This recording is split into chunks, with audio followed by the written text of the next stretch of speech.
Assalomu alaykum hammaga.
Assalomu alaykum hammaga.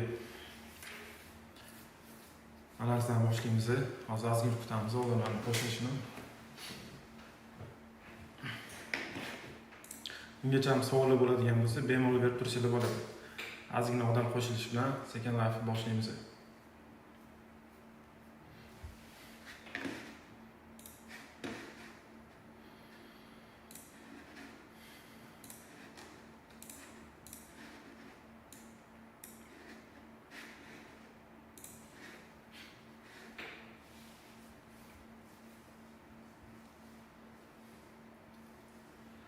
Xudo xohlasa treydan qilamiz agar o'sha bitni ochadigan joy keladigan bo'lsa, live'da treydan qilamiz.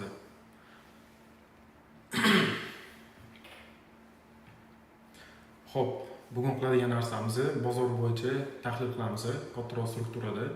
Ya'ni hafta davomida bizlar nimalar kutyapti, tillada, yevroda, dollarda nimalar kutyapti, bozorda fundamental texnik analizlar nima deyapti, shu haqida ozgina gaplashamiz.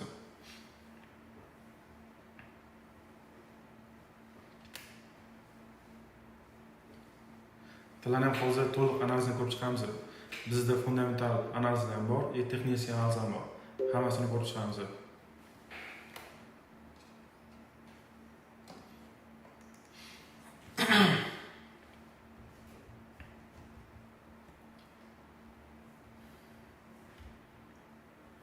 Tak, 5 minutda boshlaymiz analizlarni. Dollarda, DXYda, yevroda va tillada to'liq analiz bo'ladi. Ungacha agar sizlarni qiziqtirayotgan savollar bo'ladigan bo'lsa, berib tursanglar bo'ladi. Xo'p, ovoz yaxshimi? 1 dan 5 gacha. Ovoz yaxshi emas deyapti, может pastroq gapirayotgan bo'lishi mumkin. 1 dan 5 gacha yozinglar, ovoz qanchalik yaxshi.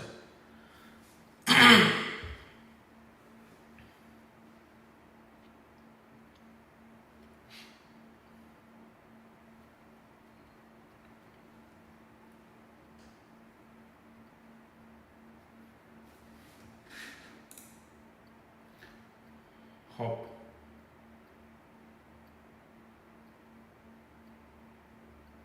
Ovoz yaxshi deyapti. Grafik qanaqa? Grafik agar misol uchun harakatlantiradigan bo'lsam, grafik hammaga tiniq ko'rinyaptimi? Switchlar, chizilgan narsalar.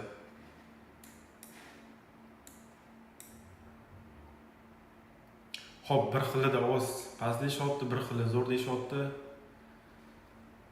Menimcha agar ovoz yomon bo'ladigan bo'lsa, может kompyuterdan, может devicedan qarab ko'rsanglar yaxshi bo'ladi. Lekin ko'pchilik ovoz kelyapti. Ovoz kelmayapti. Xo'p, ovoz kelyapti. Grafik hammaga ko'rinyapti, to'g'rimi? Menimcha hammada yaxshi. Hammada yaxshi. Ba'zi birlarda muammo bo'lyapti. Bitta o'zingizlarning device'inglarni bitta qarab ko'rasizlar. ovozlarni ko'tarib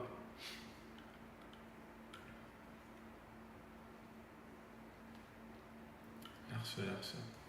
Menimcha bizlarning 100 ta odam уже lavni kuzatishyapti. Boshlanishi yaxshi. Agar lav qanchalik yaxshi bo'ladigan bo'lsa, promoda qanchalik sizlarga foydali kontentlar bo'ladigan bo'lsa, berayotgan analizlarimiz foydali bo'ladigan bo'lsa, bundan buyog'iga faqat lavlarni ko'paytiramiz. Xo'p, mikrofon. Xudo xohlasa mikrofon ham qilamiz. Mikrofonni hozir olmadik, mikrofonimiz bor. Keyingilardan to'g'rilaymiz. O'z menimcha yaxshi bo'lsa, sekin boshlasak ham bo'ladi.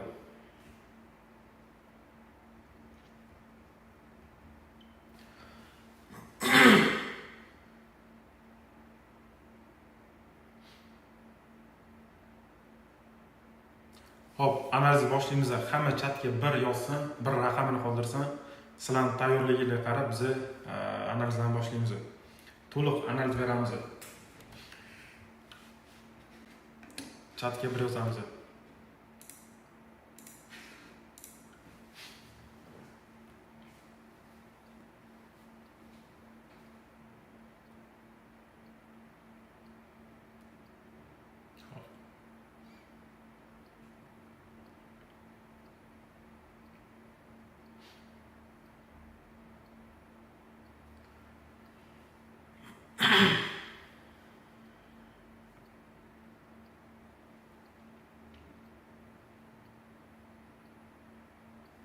Bo'ldi, chotki. Unda analizni boshlaymiz. Iloji boricha hamma oldinglardagi nima deydi? Chalg'ituvchi narsani olib qo'yinglar. Pony fokusni grafikga qaratamiz. Ovozlarni menimcha yaxshilab eshitadigan bo'lsalar, o'zingizga foydali bo'ladi. Chunki bu yerda biz ham fundamental, ham texnik analizni boshlaymiz. Birinchi o'rinda bozorni kuzatishdan oldin bozor global valyuta parasi, dollar, DXY analiz qilib chiqamiz. Dollarda o'zi bizani nima kutyapti, qanaqa harakat bo'lyapti, qanaqa trend shakllanyapti.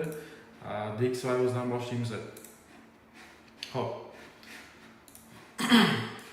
DXY ko'radigan bo'lsak, birinchi o'rinda bozor global trendi dailydan boshlaymiz. Bozor pony sell trendi. Bozorda faqat minimumlar yangilanib kelyapti. Bu narsani swing trading struktura bo'yicha, H4 struktura bo'yicha ham ko'rayotgan bo'lsangiz, bizda faqat minimumlar yangilanyapti. Lekin oxirgi bizning minimumimiz mana bu nuqtada bozordagi minimumimiz yangilanmadi. Ya'ni bozordagi switchamiz tepada yopildi. Bu narsani biz zaxvat likvid deymiz.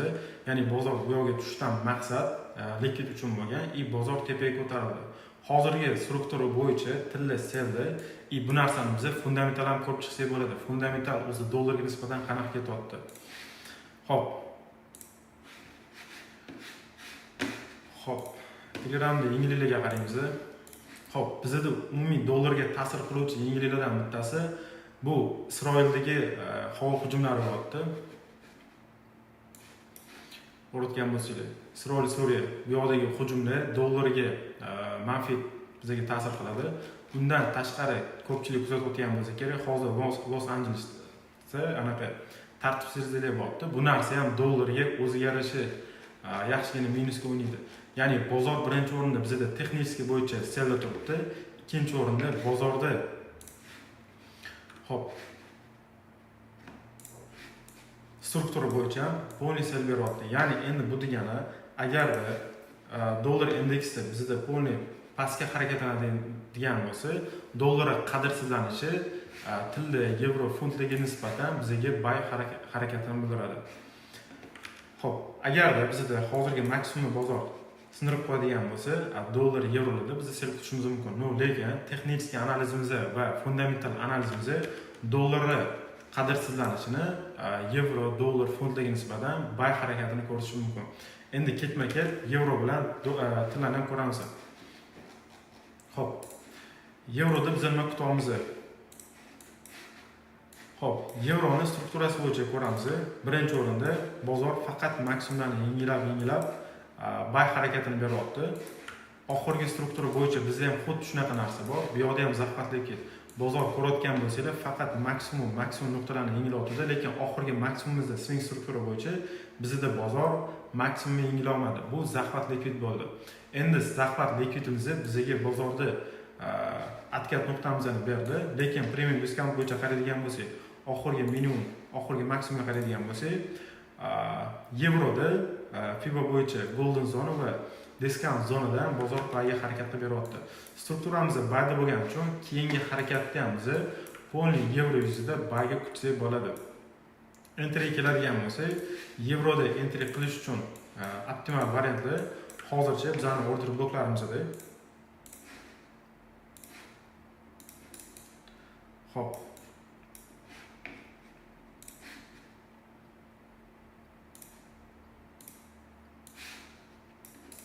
Xo'p, yevroda agar atkat ushlamoqchi bo'lsak, buy pozitsiyasiga qo'shilish uchun bizda atkat nuqtalarimiz bor. Bu narsani grafikini ham hali tashlab qo'yaman.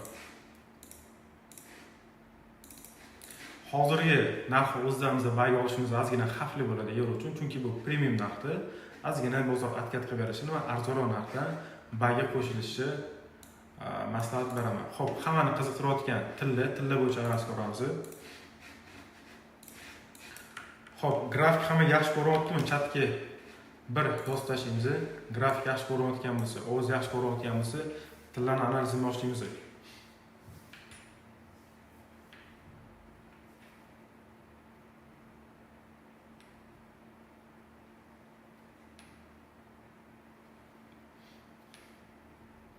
Ovoz sifatida grafik hamma yaxshi ko'ryaptimi? Chatga bir yozamiz.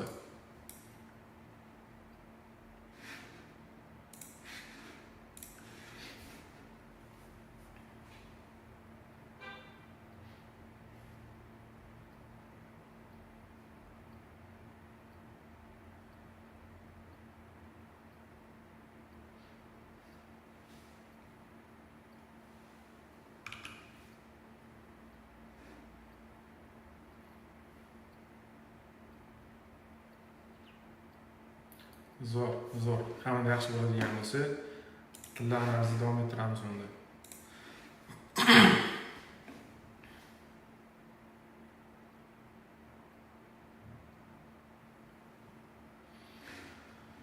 Xo'p. Tillarni struktura bo'yicha qaraymiz. Tillarga yaxshi e'tibor beramiz. Bozor umumiy diapazonda bizda foizda bayga totadi. 3 oylik, 6 oylik, haftalik ko'rinish bo'yicha bizda bozor bayda turgandi, lekin bozordagi mana bu harakatimiz, dejinamiz bizga kechagi, ya'ni oxirgi haftalik bo'yicha sell harakati beryapti. Lekin hozir bozor bayga qo'zg'alish uchun sizlarga 3-4 ta sabab aytaman. Birinchi o'rinda trend, swing struktura bo'yicha e'tibor berasizlar. Bozor nima deydi? Polni sell trendga kelyapti. Lekin mana bu nuqtamizda bizda bozorda breakout hosil bo'ldi, ya'ni trend kanal bo'yicha ham yoki bozor strukturasi bo'yicha bozor bayga qo'zg'alib bo'ldi. Ya'ni ko'rayotgan nuqtalar mana bu swing bizning low'imizda bo'ladi, swing low'imizda bo'ladi. Bozor sindirayotgan joyda mana bu nuqta breakout bo'ldi. Mana bu nuqtamiz bozor bayga bizga harakat qilib berdi. Endi kutadigan narsamiz ko'pchilik hozir tillarni mana bu dejinasini ko'rib sell bo'lishi mumkin deyishyapti. Lekin bozorda ayni paytda dollar biza fundamental analiz qildik. Dollarga nisbatan agar qadrsizlanish bo'ladigan bo'lsa, negativ xabarlar yoki urush avjiga bo'ladigan bo'lsa, dollarga nisbatan bozor harakati selda bo'ladi.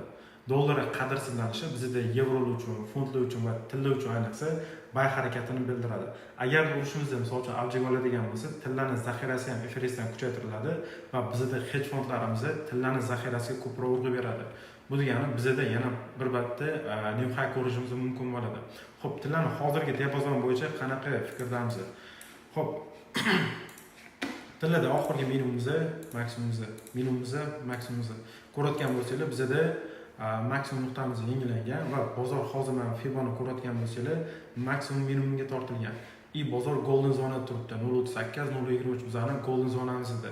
Va e'tibor berasizlar, bozor discountda. Ya'ni bozor bayga kirish uchun hedge fondlar o'rtasida, markaziy banklar uchun bayga, ya'ni zaxira uchun juda ham ideal joyda turibdi. Agar dollarga qadrsizlanish shunaqa davom etadigan bo'lsa, bizga keyingi harakatni 3400 narxi buzishni kutsak bo'ladi.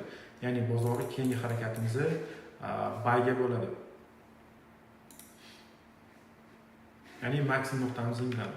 Endi entry uchun yana bitta narsani ko'ramiz. Bozordan aynan mana bizga sell oqim zaxrat likviddan keyin bo'lgan. Bozorda likvidlar yetarlicha yig'ilgan. Ko'rishingiz mumkin. Bozordagi minimumdagi likvidlarimiz yig'ildi. Endi bozor bayga qo'zg'alishi mumkin. Sababi H1 strukturamiz bo'yicha bozor o'zidan oldingi maksimum yangilab qo'ydi. Ya'ni bu yerda fraktal razvorot bo'ldi. Bozor keldi, ko'tarildi va o'zidan oldingi maksimum nuqtamizni yangilab qo'ydi. Bu degani bozorda keyingi harakatini biz bayil ko'rsak bo'ladi. Aynan hozir bu yerda ko'rsatgan narsam mana bu bo'lgan. Ko'rayotganimizda H1 struktura bo'yicha va bu bizga bozorning keyingi harakatini bayga beradi. Lekin bozorda hozirgi strukturamiz bo'yicha bizda FVG zonadan ertalab yaxshigina raks oldi. Ko'rishingiz mumkin mana bu FVG zonamiz. FVG zonamizdan tashqari bu yerda ham bizning mitigation bloklarimiz, kuchli zonalarimiz bor. Bu degani agarda bozor struktura bo'yicha hozir mana FVG zonamizdan buzib o'tadigan bo'lsa, biz atkatdan uverenniy bayga qo'shilsak bo'ladi. Bay ehtimoli kattalashadi.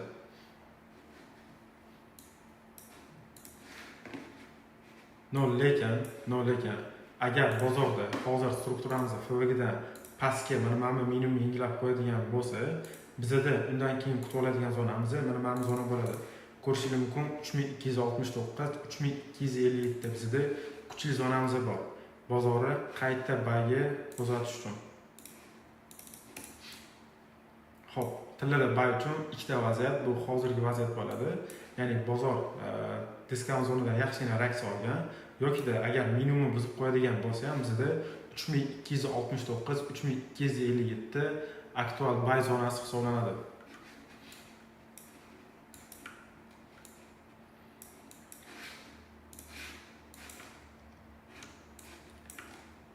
Ko'rishingiz mumkin bizda 3269, 3250 bilan kuchli zonalarimiz touch bu yerda ham ancha touch bergan zonalar bayga qo'shilsa bo'ladi. Uzoq muddatda ishlovchilarga ham hozirgi diapazonda ham kichikroq riskda agar bozor yana pastga tushadigan bo'lsa 3269, 3257 dan ham uzoq muddatli swing trade bo'yicha bayga qo'shilishni maslahat beraman. Mana o'zimda ham trade'larim hozir uzoq muddatda turibdi. Uzoq muddatdan biz kirganmiz. Ko'rishingiz mumkin bizda hozir ochuv bitimi ham bor. Xo'p, ochuv bitimlarimiz ham turibdi. Endi bu day trading bo'yicha kichikroq riskda kunlik analiz bo'yicha qilingan. Hozir bizda foydamiz, ya'ni entry bo'yicha bizda kirilgan narx 3316 dan kirish bo'lgan.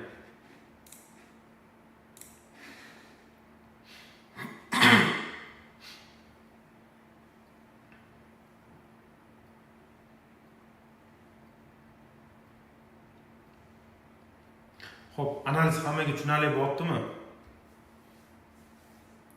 Past yozamiz, chatga yozamiz. Analiz qanchalik yaxshi bo'lyapti?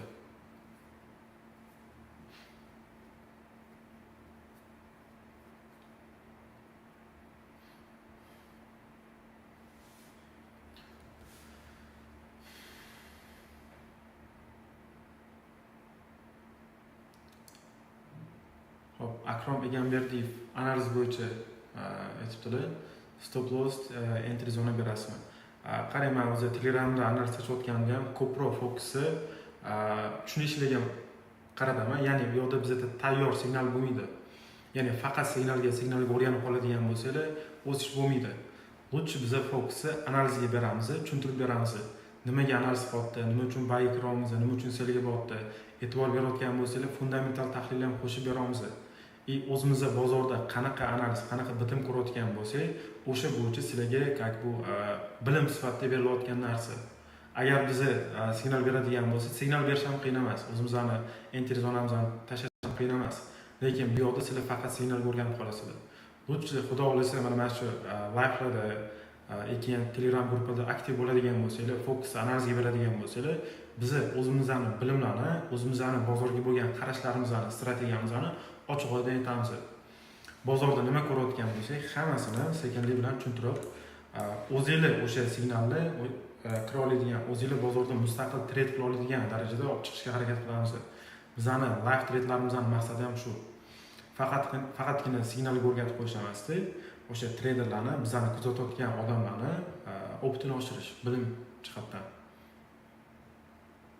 Xuddi shunaqa o'rganish kerak. Live turganlar, mana shu YouTube kanaliga a'zo qo'ysangiz bo'ladi. O'zimizning YouTube kanal.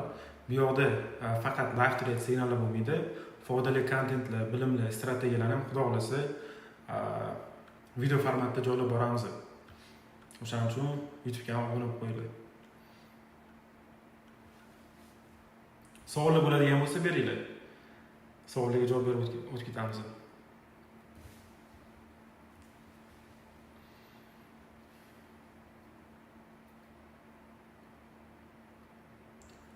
Xo'p, Oybek aka, Fibon nastroykasini men tashlab qo'yaman. Tradingda qilingan Fibon nastroykasini gruppaga tashlab qo'yaman.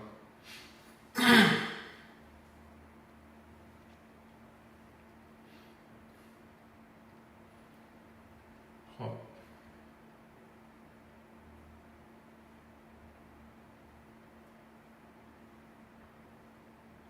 Xo'p, texnologiya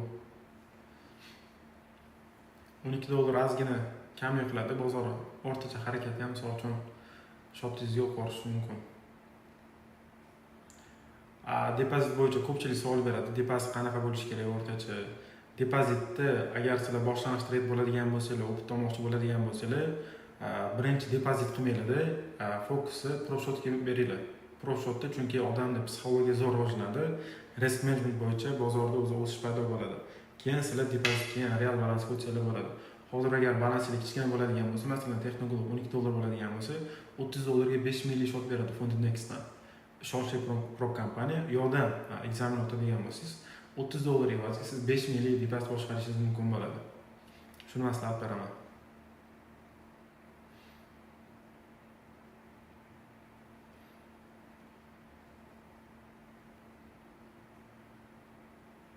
Xo'p, Bitcoin ham ko'ramiz, kriptovalutani ham ko'ramiz.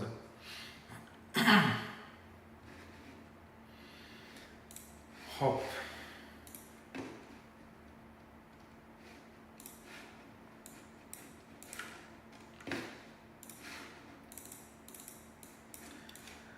Bitcoin analiz ko'ramiz.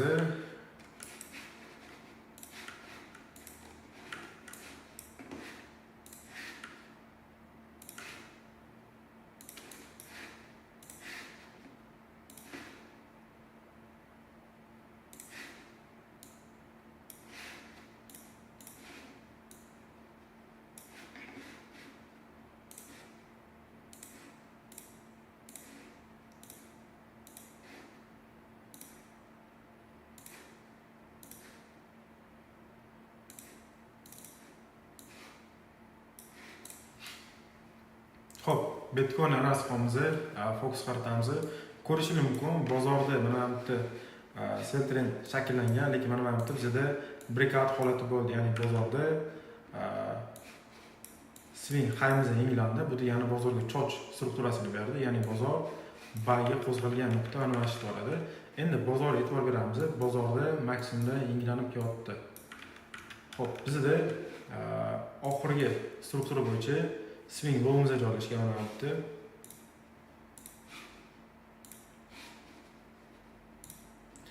Swing high joylashgan. Ya'ni bozorda hozirgi strukturamiz bo'yicha bozor discountga ko'rgan bo'lsangiz, Fibo nuqtamizga, golden zonamizga reaksiya berdi, bozor buyga harakatlanyapti. Ya'ni bizning golden zonamizni 100 ming bo'ladigan bo'lsa, hozir narx salkam 7 milliy o'sishi berdi o'ziga. Golden zonamizda. Endi bu yoqda golden zonadan tashqari bozor buyga harakatlanish uchun qo'shimcha sifatida mana bu yerda FV ga shakllangan. FV ga zona, golden zona bizga qo'shimcha ta'sir bo'lib, bozor buyga harakatlanyapti. Xo'p, Bitcoin bo'yicha hozirgi biz analizimizda katta ehtimolda bizda 1111 narx yangilanadi. Bozorda o'sish 1100 yangilanadi. Chunki bozor trendi bor turibdi. Dollar qadri tushyapti. Dollar qadri tushib degani bu yoqda kripto aktivlarga nisbatan aktiv oshadi degani. Hedge fondlar bo'yicha aytadigan bo'lsam, bozor market makerlari BlackRock, JP Morgan ular ham kripto zaxiralarini hozir urg'uni berishyapti. Eng ko'p kripto zaxira bo'yicha Bitcoinga egalik qiladigan Satoshi Nakamoto bo'ladigan bo'lsa, 1 million oshuv Bitcoin hozir zaxirasida bo'ladigan bo'lsa, ikkinchi o'rinda BlackRock turibdi, 500 mingdan oshuv. Ular ham fokusi, ya'ni bozor market makeri gigantlari aktiv va kriptoga berishyapti, ya'ni Bitcoinga nisbatan. ko'rishingiz mumkin bozorda keyingi bitcoindagi harakat bay bo'ladi. Xo'p, entry uchun H1 ga o'tamiz. Xo'p,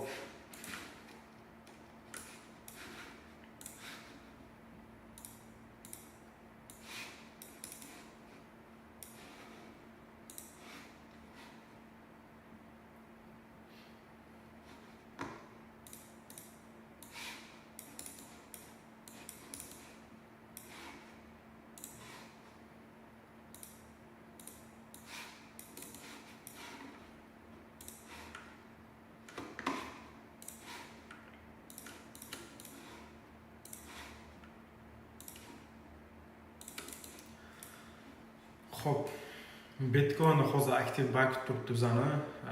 Xudo xolasa New York City'dan bozor ozgina harakatlanib berish kerak.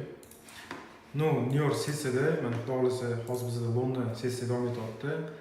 Откатdan bayga qo'shilishimiz mumkin bo'ladi. Chunki London faqat bayga harakat qilgan, tepadagi likvid yechilgan. Tepada aktiv likvid qolmagani evaziga agarda bozor nazorat beradigan bo'lsa, Londonni pastga 50% likvidini yechib beradi. Bizda H1da FVG zonamiz bor. London sessiyani o'zida ko'rishingiz mumkin. Bozorga reaksiya beradigan. Bu yerda mitigation bloklarimiz bozorda mana shu ikkita bayga shakllangan joyimiz bor. Ya'ni bayga qo'shilsa bo'ladi bu yerda.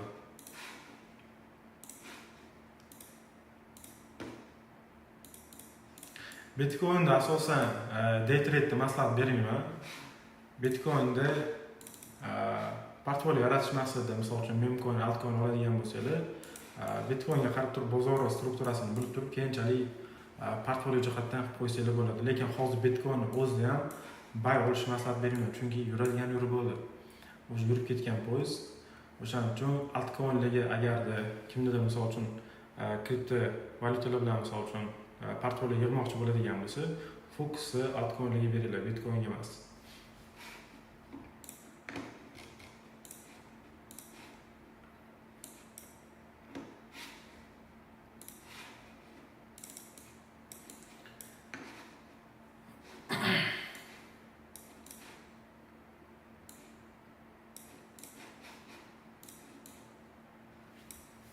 Xo'p, bizda tillar bo'yicha hozir agar New York City'dan ko'rishingiz mumkin. New York City'da agar bizga bayga harakat bo'ladigan bo'lsa, bayga eng yaqin likvidlar mana shu zona hisoblanadi.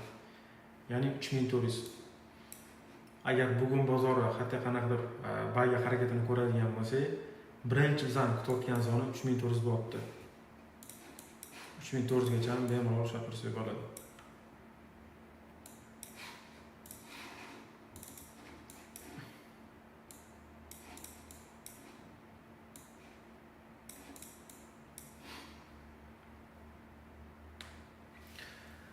PropShopdan hozir eng yaxshilari Fundindex, Fundinpips pulichlari juda ham yaxshi. Даже Fundindexda shunaqa garanti bor, agar 24 soat ichida pulich bermaydigan bo'lsa, $1000 shotiliga qo'shib tashlayveradi. Ishonchli pro kompaniya. O'zim maslahat beraman, o'zim ishlaganman, o'zim maslahat beraman.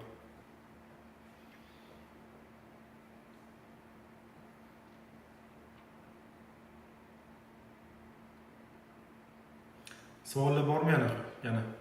Qo'shimcha savollar bo'ladigan bo'lsa, savollarga ham javob beraman.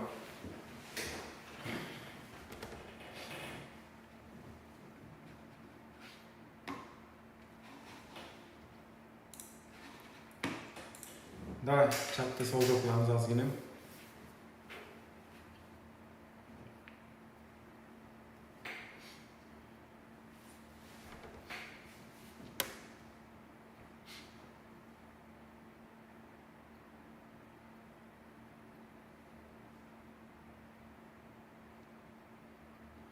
Xo'p, Asalbek Olimjonov, New York bizda UTC plus 5 bo'ladi. Ya'ni bizda 5.5 da New York City qo'shiladi hozir. Hozirgi time frame bo'yicha. O'zimizning vaqt bilan 5.5 da New York City qo'shiladi. Chiqib ketishi o'sha bozor yo'qligigacha bo'ladi. London sessiya soat 1 da. Sessiyalarni asosan UTC mini store damasida UTC plus 5 da ko'ring. Bizning vaqt bilan to'g'rilaveradi.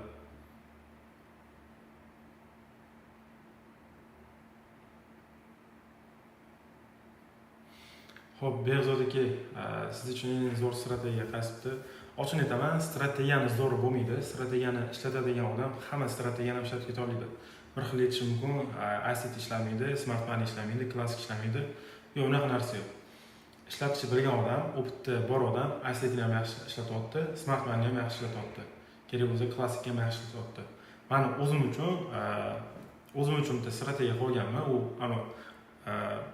aytish niyatim yo'q. Misol uchun strategiya yaratganman, boshqa narsa mana shunaqa strategiya yaratmaganman.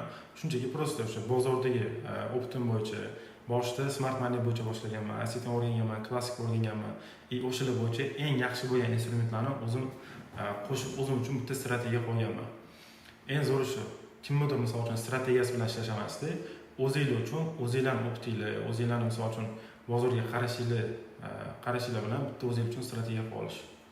Hammani o'zini savdo plani bo'lishi kerak. Mani o'zimning strategiya o'sha ICT, smart money, klassikdan tuzilgan.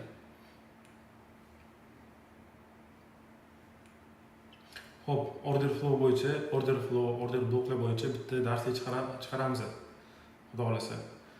YouTube kanaliga obuna qo'yinglar, streamda o'tirganlar. Xudo xolasa bu yerda ko'proq foydali kontentli, bilimli strategiyalarni ham o'tishni davom etamiz.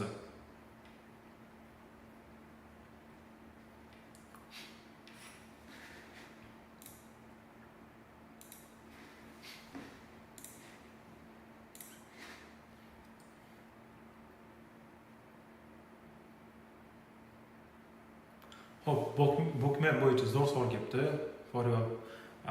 Bookmapni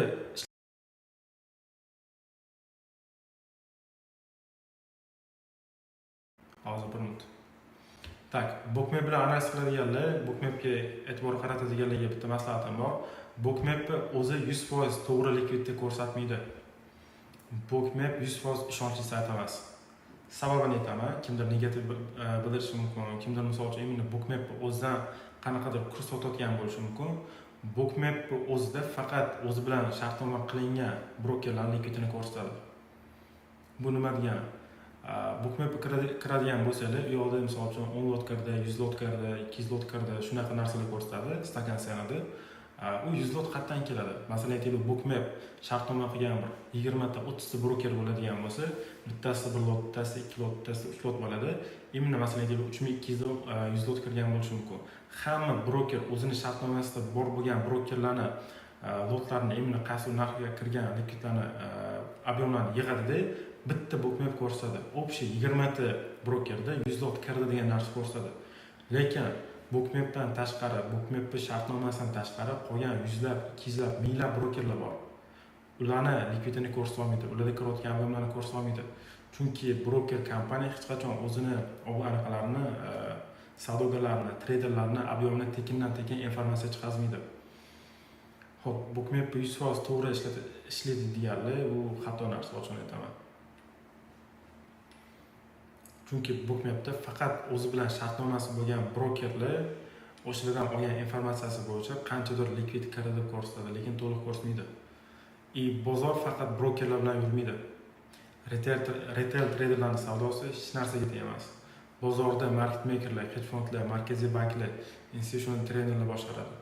Ular bozorga ob'emni to'g'ridan-to'g'ri fond birja orqali o'tkazadi. Hech qanaqa broker bilan o'tkazmaydi.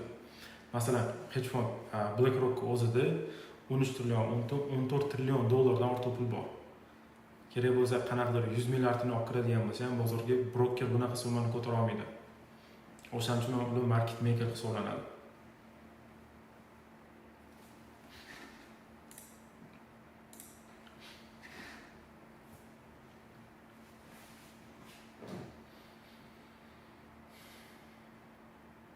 Menimcha bookmap bo'yicha tushuncha oldinglar deb o'ylayman. Yana savollar bormi? To'liqroq javob beramiz.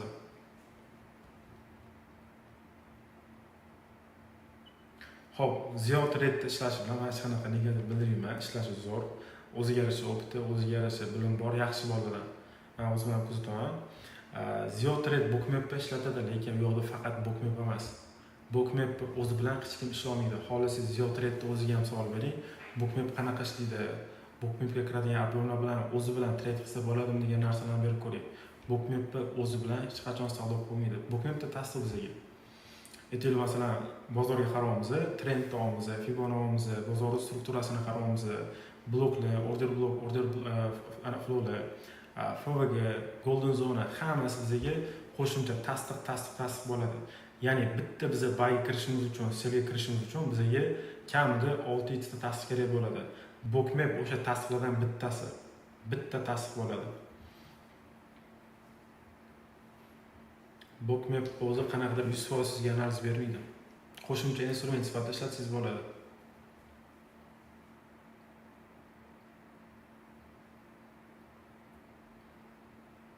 $3310 dan keyin bozorda swing trade'ga ushlab tursam bo'ladimi? Xo'p.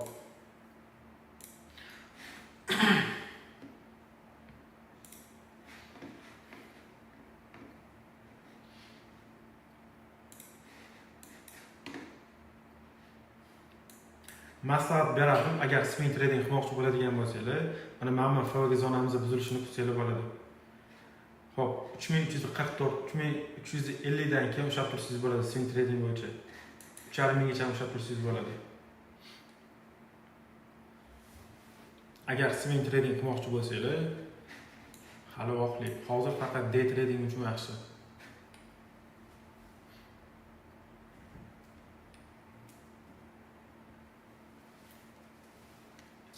Savollar bo'lsa beramiz.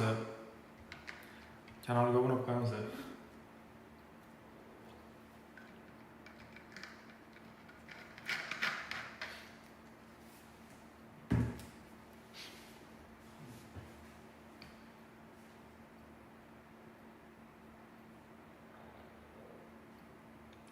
Xo'p, Oybek Boymonov. Oybekka bizni Euro 100 ga analiz qildik.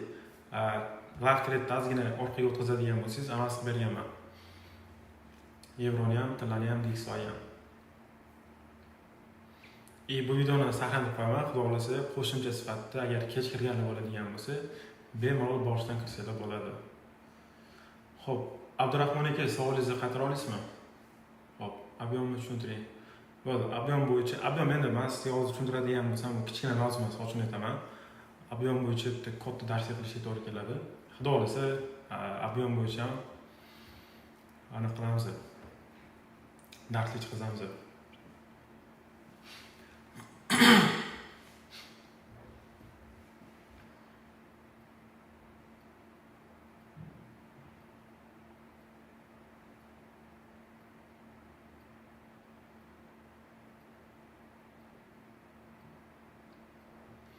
Xo'p, tilla noaniq harakat qilayotgani sababi chunki oyi boshi yengilliklar bizda bo'ladi, ob'yomlar bo'ladi, non-farmni o'tkazib oldik oxirgi hafta. O'shalarning hisobida ozgina noaniq harakat qilayotgan bo'lishi mumkin. Bunaqa paytida ko'proq fundamental analizga qaraymiz. Bozordagi fundamental holatga qarab trade qilib turish yaxshi. Dajman misol uchun sessiyalarni o'zi bilan ishlasham, xudo xolasa mana shu kanalda sessiyalar bo'yicha darslik chiqazaman. New York sessiya, London sessiyalarda qanaqa ishlanadi. Sessiyalarni o'zi bilan ishlasham, bu fundamental analiz kiradi. Ko'proq sessiyalar bilan, ko'proq fundamental analiz bilan ishlab turilishi bo'ladi. Holat yaxshi, bozor unaqa tushunarsiz holatda emas. Bozor endi bu retail traderlarning qo'lida emas, hedge fondlar, katta kompaniyalar, markaziy banklarning qo'lidagi bozor. Xohlagancha harakat qilishi mumkin. Biz retail trader sifatida o'sha trendga ergashamiz, hedge fondlarga ergashamiz.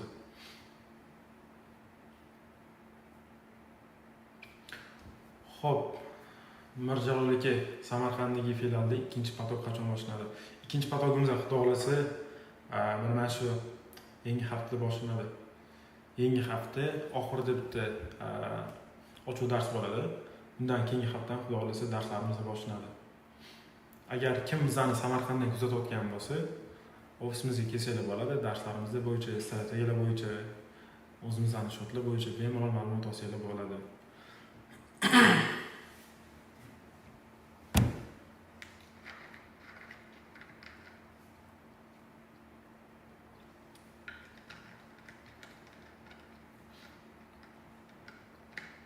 Xo'p, prop shot, funded next, funding pips hozir yozarman.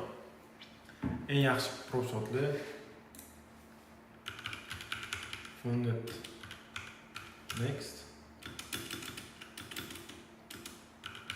funded pips funding pips yozib qo'ydim yaxshi pro kompaniyani.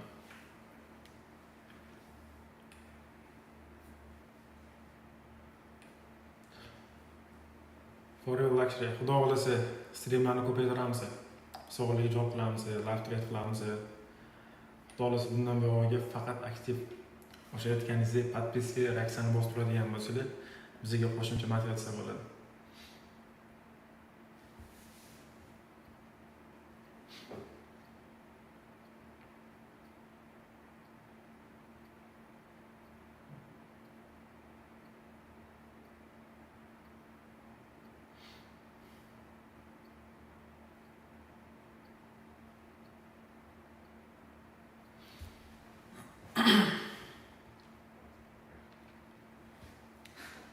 Xo'p, savollar bo'lsa beringlar. Ozgina gaplashamiz. Menimcha analizani qilib bo'ldik. Eng muhim hammaga qiziq bo'lgan valyutalar. DXY analiz qildik, Euro analiz qildik, tillarga analiz qildik. O'sha keyingi streamlarda fond yana USDK, fond dollar hammasiga analiz qilamiz. Bitcoinga ham analiz qilyapman.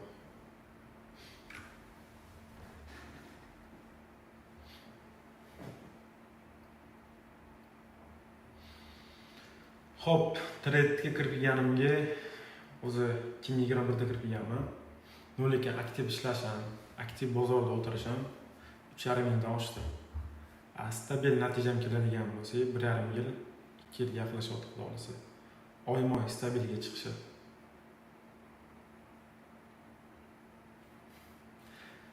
Baxtiyor Aslonov, matematika analiziga nima deysiz? Ochiqni aytaman, aka, bu forex bozori qanaqadir matematika qo'shuv ayro yoki qanaqadir darajalarning ustida qurilmagan. Bu yerda asosan foizlar rol o'ynaydi, ob'yomlar rol o'ynaydi. Bozorda hedge fondiga ham shuncha bor. Bozorda katta enisi boshqaradigan trading kompaniyalar, analitiklar. Ular forexga, fondiy rinokka, aksiyalarga, kriptolarga, hamma bozorga o'zini qo'lidagi ob'yom bilan, dollar bilan ta'sir o'tkaza oladi. Markaziy banklar valyutalar bilan ayirboshlay oladi. Ular bozorni boshqaradi. Qanaqadir matematika bozor yoki daraja bilan bozor hech qanaqa buy yoki deslarga o'zgarmaydi. Bir kunda mana sizlarga informatsiya sifatida aytaman. Forex bozori fondiy birjada eng katta bozor hisoblanadi. Bir kunlik oborotning o'zi 7 trillion oshadi. 7 trilliondan 10 trilliongacha bir kunda pul kirib chiqadi. Bu degani har bir soatda bozorga 250 milliard dollardan 500 milliard dollargacha pul kirib chiqadigani. Bunaqa summani oddiy treyderlar olib kirib bozorga qanaqadir reaksiya ko'rsata olmaydi. Deyish kerak, biz 1 pips, 10 pips bozorda harakat bo'lish uchun milliardlab pul kirish kerak bo'ladi. Xo'p, endi bunaqa deganda bozordan retail treyderlar chiqargan matematika narsalar u hech narsa rol o'ynamaydi.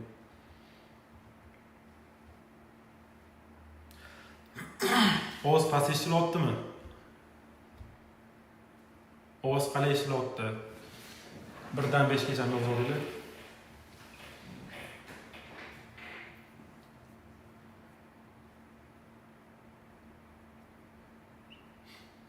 Hop, fundamental analizda. Fundamental analizga ko'proq nima kiradi?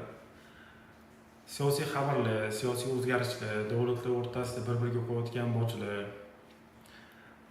FRS deymiz, Federal Rezerv dollar egasi, eng katta markaziy bank. Ular dollarga ta'sir qiladigan har xil foiz stavkalari, kredit foiz stavkalari, bo'sh ishchi o'rinlari, masalan, non-farm sepayni kuzatamiz, inflyatsiya, bularning hammasi fundamentalga ta'sir qiladigan hisobotlar, yengilliklar bo'ladi. Bularga qaraymiz. Tilla bilan bo'layotgan ayirboshlashlar, zaxiralar. Bularga qaraymiz. Dollarga ta'sir qiluvchi yengilliklar. Dollar bu status degani. Dollar bu global bozorda eng asosiy valyuta birligi hisoblanadi. Dollarga ta'sir qiladigan har qanaqa xabar dollar qadriga ta'sir qiladi. Dollar qadri tushishi boshqa valyutalarga nisbatan qadrini oshirish, ya'ni buyga harakat bo'ladi. Dollar qadri ko'tarilishi tilla, fond, yevrolarga nisbatan selga harakatlanishini bildiradi. Bozordagi har bir harakatni ortida dollarga bo'lgan qadriga bo'lgan talab va taklif yotadi. Endi buni ko'proq fundamental bilan bilamiz.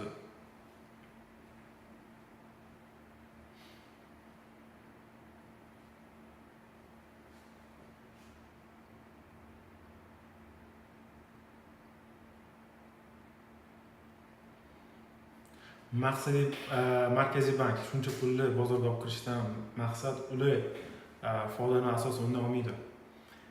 Markaziy bankka o'zini qo'lidagi katta milliardlarni, trillionlarni bozorga olib kirishi, ayirboshlashi, valyuta bilan taqqoslashi bu inflyatsiyani ushlab turish uchun kerak bo'ladi.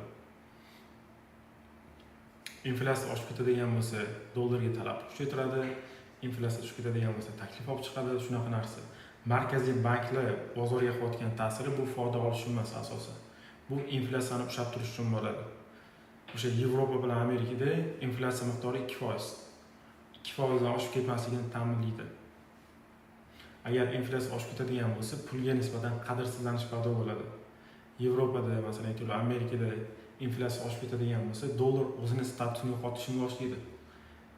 Agar inflyatsiya oshib statusini tushiradigan bo'lsa, o'zini o'rnini boshqa asosiy valyutaga berib qo'yishi mumkin. O'sha narsa uchun bozorga katta ob'yemlarni olib kirib olib chiqadi.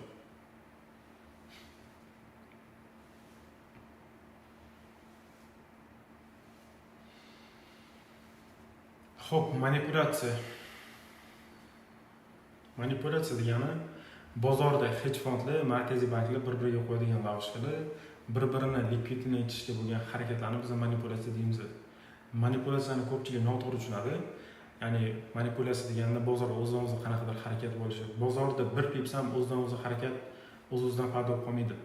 Har bir pips orqasida qanaqadir sabab yotadi.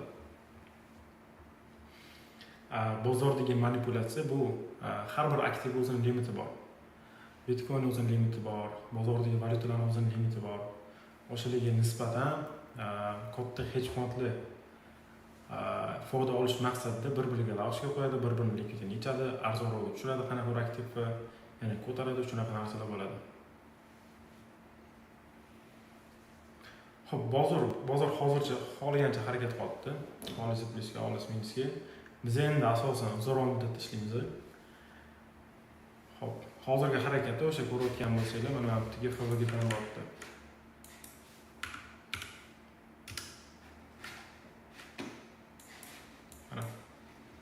Mana bu yerga FVG.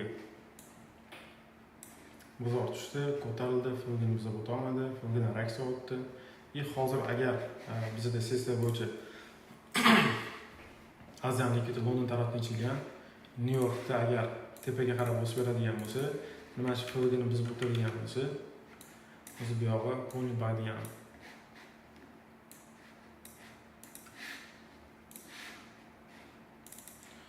Kuzatamiz bozorni hozir.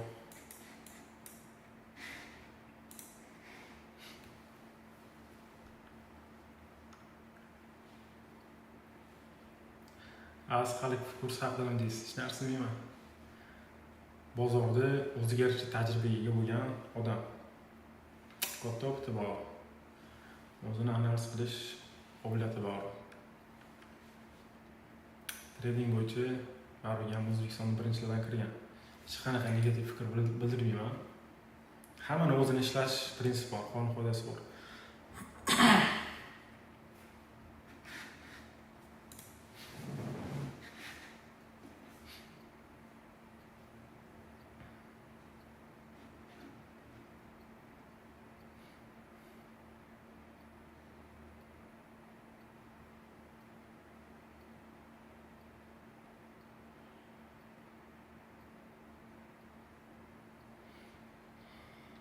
Markaziy bankda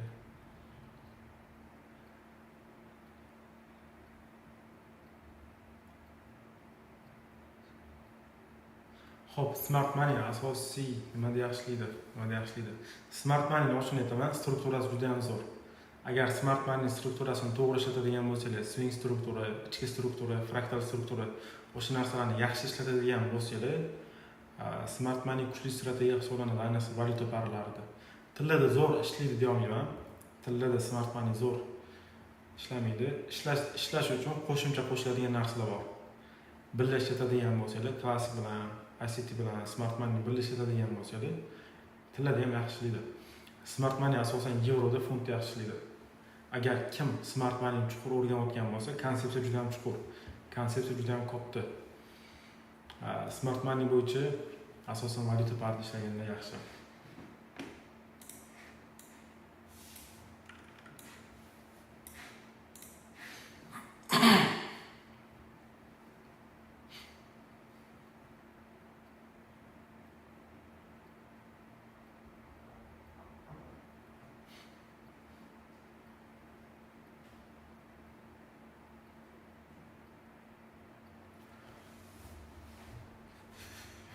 Xo'p, mani ustozlarim ko'p bo'lgan. O'zi 6-7 ustoz bo'lgan, asosiylari Bobur aka, Bobur Adilov bilsanglar kerak. Klassik trading bo'yicha, o'sha tillarda ko'proq analizlar bo'yicha, klassik trading bo'yicha juda chuqur, juda kerakli informatsiyalarni hech qayerda topolmagan bilimlarimni Bobur akadan topganman. Faton degan trader bor, Smart Money bo'yicha o'zimning ustozlik bilaman, kurslarni olganman. Smart Money bo'yicha haqiqatan juda ham kuchli bilimga ega, juda ham kuchli fundamentga ega bo'lgan odam. Angliyalik, Manchesterda yashaydi. Faton. YouTube ostida ham chiqadi, Faton Trader. O'shalarni Discordda, o'shalarni kursda o'qiganman. FX Alex asosan valyuta paralari bo'yicha unda o'rganganman. Lamboravol sessiyalar bo'yicha, bozor strukturasi bo'yicha, hedge fondlar bo'yicha, asset likvidlar bo'yicha ko'proq Lamboravol o'rganganman. Undan oldin ham O'zbekistonda yetarlicha ustozimiz bo'lgan. Asosiy 5 ta ustozim bo'ladigan bo'lsa, undan ham ko'p ustozlarim bo'lgan. Asosan shogird bilan ishlaganmiz biz. Gruppada emas, gruppada bilim olmaganman. Asosiy ustoz shogird sifatida ko'pchilik bilan bilim olishganmiz.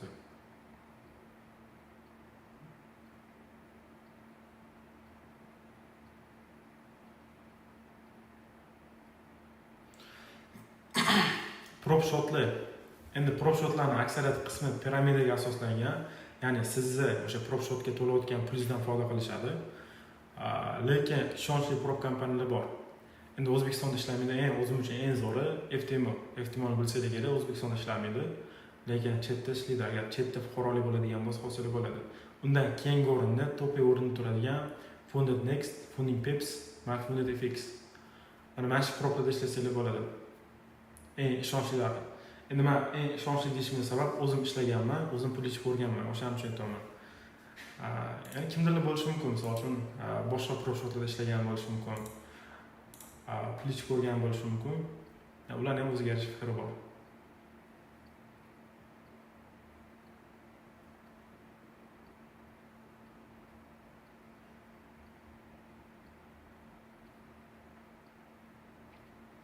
Xo'p, traderlar ko'payapti. Endi traderlar ko'payapti. Shunga yarasha sifatsiz traderlar ham ko'payapti, ochig'ini aytaman. Tradingdan xabari yo'q bo'lgan odamlar ham, misol uchun, qanaqadir marketing qilishyapti, boshqa qilishyapti. Bu degani yaxshi bo'lgan trader, yaxshi misol uchun opiti bor. Tredda yaxshi taraflarni ko'radigan kuchli traderlarni ham nomiga dog' berib qo'yapti deb narsa. O'shaning uchun traderlarni filtrlab o'tsa ham bo'ladi. Yaqin 1 yilda yaxshi traderlar qolishi mumkin. Qolgan traderlar hammasi ketadi. Funded FX ishonchlilik darajasi juda ham katta Funded FX. Discordga kiradigan bo'lsalar, odamlar pul ichayotgani, aktivlar yaxshi bor, yaxshi aktivlar bor. Mero reyting bo'yicha zo'r Funded FX.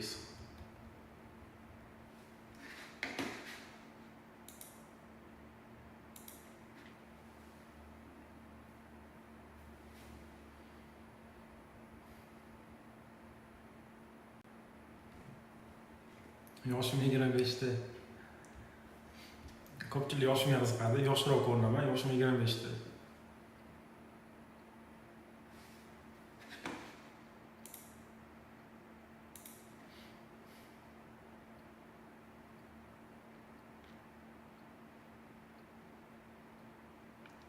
Men ham o'sha turman. Bayda menda uzoq muddatli treytlarim ham bor. 16 dan kirgan bitimlarim bor. Xo'p, 16 dan kirgan bitimlarim bor. Uzoq muddatli bitimlarim ham bor. Pozitsiyalarim bor. Endi просто chat yaxshi ko'rinish uchun chatda ham o'qib turaman.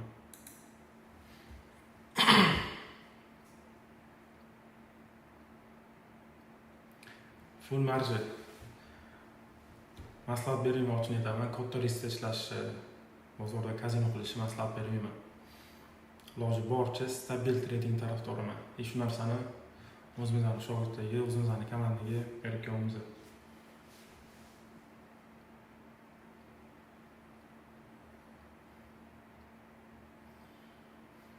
Nerede? Shotlarimizni ko'rsatamiz.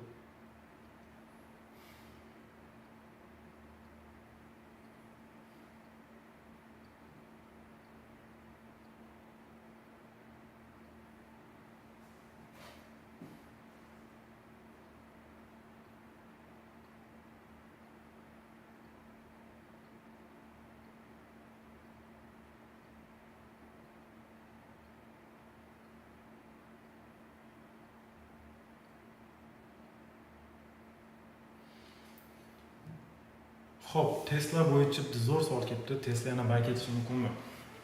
Tesla bu fundamental aktiv hisoblanadi, aksiya hisoblanadi. Unda bo'layotgan narsada asosan fundamental tahlil bilan ko'riladi. Mana hozir Trump bilan Elon Musk orasidagi tweetdagi, misol uchun, bo'layotgan mojarosi Teslaga yaxshigina ta'sir qiladi. Tesla'ning aksiyasi o'sib tushishi 90% holatda Elon Muskga bog'liq bo'lgan narsa. Bu narsa lичный brend deyiladi, shaxsiy brend kuchi deyiladi. Masalan, O'zbekistonda Murad Buildings statusi, Murad Buildingsga bo'layotgan yaxshi fikrlar, bu uni kompaniyasiga bo'layotgan ijobiy qarash olib keladi. Teslada ham xuddi shunaqa narsa. Teslada bo'ladigan aktiv va oshib tushishi faqat 90% holatda Elon Muskga bog'liq bo'lgan narsa.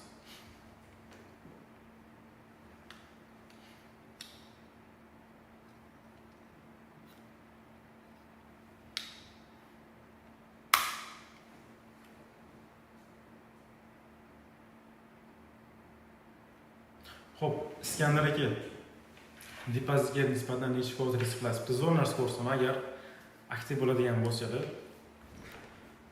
Xo'p. Mana narsani ko'rasizlar. Hozir 1 minut. Bu yerga ham chat qo'shib qo'ying.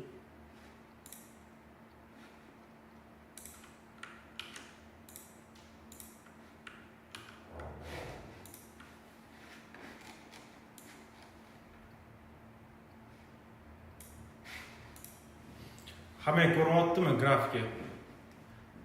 Bir yozinglar, chatga bir yozib tashlaylik, sizlarga juda ham foydali narsa ko'rsataman.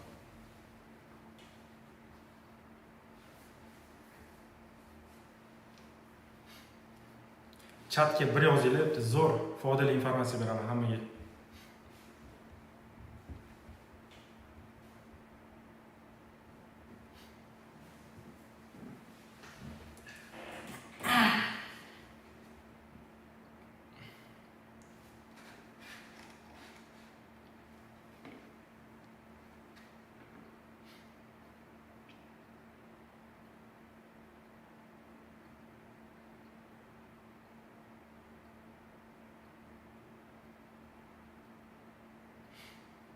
Xo'p, aktiv zo'r bo'ladigan bo'lsa, mana shunaqa foydali informatsiyalar ham kelaveradi live'da. Qaranglar, trader jurnal degan narsa bor-da, ko'pchilik e'tibor bermaydi. Trader jurnal nima degani? Har bitta kirayotgan pozitsiyangizni, har bitta kirayotgan bitimingizni bozorda analiz qilib ketishingiz, o'zingizni как rentgen qilib ketishingiz. Trader masalan faqat plus olganda yoki minus olganda treytni davom ettirish bu noto'g'ri narsa. Har bir take profitdan keyin, har bir stop lossdan keyin bozorda nima uchun stop loss oldi, nima uchun take profit oldi, bu narsani analiz qilish kerak bo'ladi. Haftalik, oylik bo'yicha analiz qilish kerak bo'ladi. Masalan, ko'rishingiz mumkin, mana bu narsa trader jurnali deyiladi. Ya'ni bu nima? Har bitta kirayotgan valyuta paringizni yozib ketasiz. Har bittasini. Misol uchun ko'rishingiz mumkin, men asosan tilla bilan yevroda ishlayman. Har bittasini yozaman. Lekin nima kirilyapti? Misol uchun buy kirilyaptimi, sell kirilyaptimi, hammasi yoziladi menda. Buy, sell hammasi yoziladi. Sabab keyinchalik o'zim bilishim uchun, trend uchun kerak bo'ladi. Keyingisini ko'rishingiz mumkin. Qanaqa sessiyalarda kirilyapti? London sessiya, New York sessiya.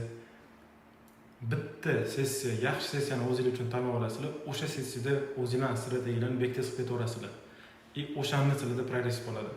qachon kirasizlar o'zinglar uchun savdo qilayotgan kunlarni belgilab qo'yasizlar. Mana risk bo'yicha bu tepada so'ralyapti. Necha foiz risk qilasiz depozitga nisbatan?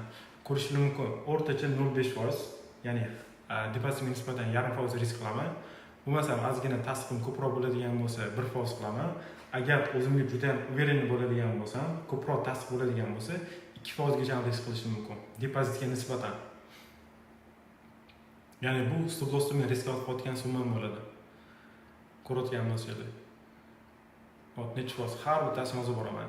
Qanaqa menda rezultat bo'ldi? Plus bo'ldi, win degani take profitlar, loss degani o'sha stop losslar. Menda stop loss olindimi, take olindimi yoki bezubitga olindimi, hammasini yozib qo'yaman. Nima uchun?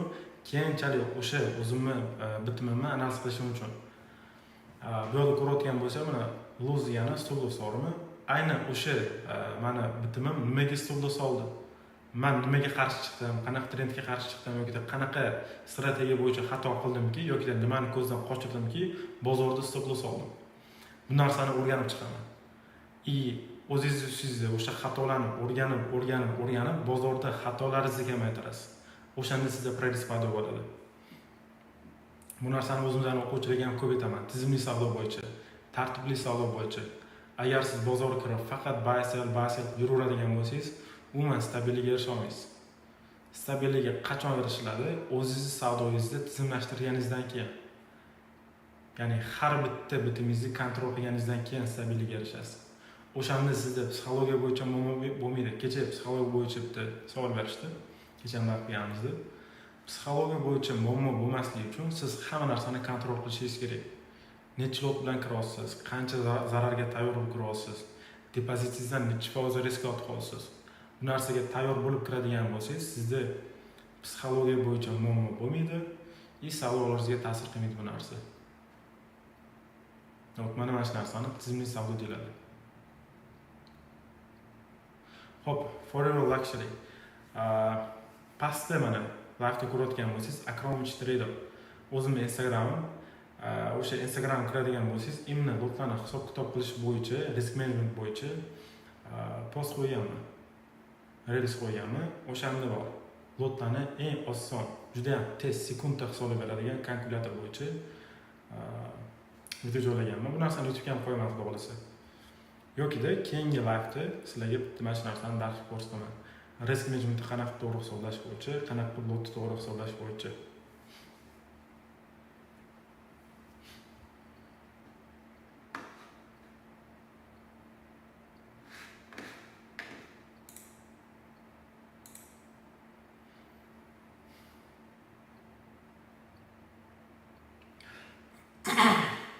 Hop. Bugun menimcha live hammaga foydali bo'ldi. Hamma savollarga javob oldinglar degan umiddaman. Analizlarni ko'rdinglar, xudo xolasa analizlarni ham davom ettiramiz. Ko'proq valyutada, misol uchun, tillarda, keyinchalik o'sha Bitcoinlar, Ethereumlarda ham aksiyalarda xudo xolasa analiz qilib, live trade qilishni boshlaymiz. Bu narsani sizlarning aktivligiga qarab ko'paytiramiz. Hozirdan live ko'rayotganlar keyingi livelarni o'tkazib olmaslik uchun kanalga obuna bo'lib qo'yinglar. YouTube kanaliga.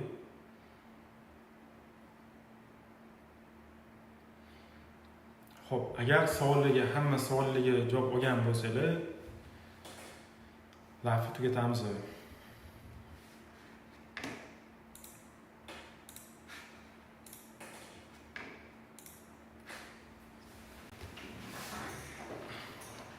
Xo'p, chiqib ketishdan oldin bitta narsa, live qanchalik foydali bo'ldi? 1 dan 5 gacha yozaveringlar chatda, o'zim uchun bilaman. Xatolar bo'ladigan bo'lsa, aytadigan bo'lsangiz, ustida ishlaymiz. Live trade qanchalik foydali bo'ldi, analizlarimiz qanchalik foydali bo'ldi, tushunarli bo'ldi. Agar sizlarga yoqqan bo'lsa, 1 dan 5 gacha baholab o'tadigan bo'lsangiz, biz shunga qarab, xudo xolasa, bularning ustida ishlaymiz.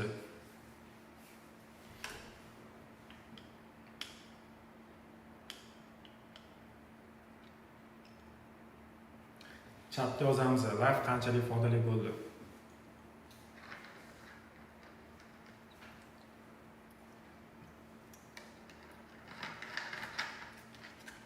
Ko'lachmaylar, zarar.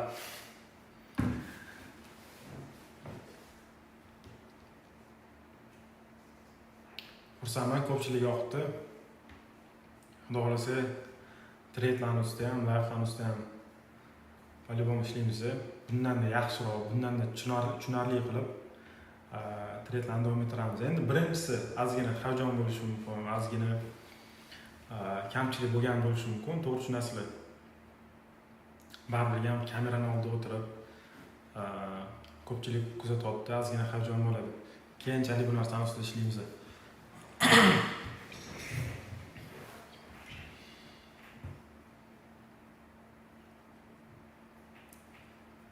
Xo'p, xursandman, hamma yoqdi.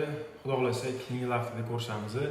Har kuni iloji boricha bir xil vaqtda live qilamiz, trend qilamiz. Hammaga rahmat. Charchamanglar. Joningiz sog' bo'lsin.